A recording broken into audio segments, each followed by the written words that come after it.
ചേലക്കോട് നിന്ന് ഇപ്പോൾ നമ്മോടൊപ്പം MS ലിഷോയുണ്ട്. ലിഷോയ്, ചേലക്കര മണ്ഡലത്തിൽ അതിശക്തമായ മത്സരം നടന്നു എന്ന് മാത്രമല്ല വളരെ ശക്തമായ ഒരു ക്യാമ്പയിൻ അവിടെ ഉണ്ടായിരുന്നു. ഇലക്ഷനിയറിംഗ് വളരെ ശക്തമായിരുന്നു. ഞാൻ ചേലക്കര വരുമ്പോഴൊക്കെ അത്ര ശക്തമായി മുന്നണി പ്രവർത്തകർ പ്രവർത്തിക്കുന്നുണ്ടായിരുന്നു. അത് ഇലക്ഷനിൽ റിഫ്ലക്ട് ചെയ്യുന്നുണ്ട്, പ്രതിഫലിക്കുന്നുണ്ട്. കൂടുതൽ ആളുകൾ ഇത്തവണ വോട്ട് ചെയ്യാൻ എത്തിയിട്ടുണ്ടെന്നാണോ? എന്താണ് ഇപ്പോൾ ഉള്ള ഒരു നിരീക്ഷണം?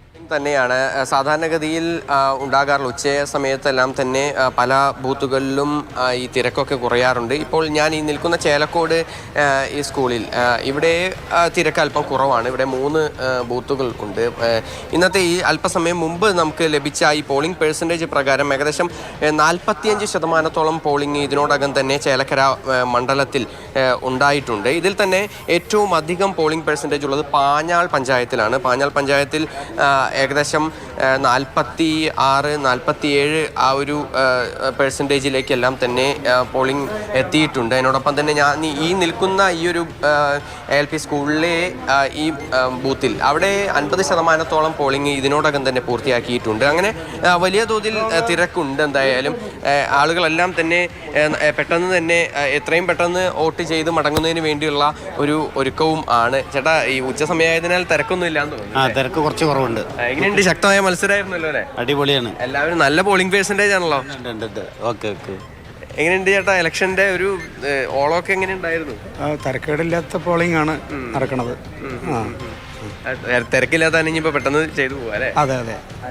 4 മണിയാകുമ്പോ ആൾക്കാരൊക്കെ ഒഴിവാൻ വേണ്ടിട്ട് തിരക്ക് ഒഴിവായിട്ട് കണക്ക് ഒന്നിച്ച് വെച്ചപ്പോ അങ്ങനെയൊക്കെ പറ്റിയിട്ടുണ്ട്.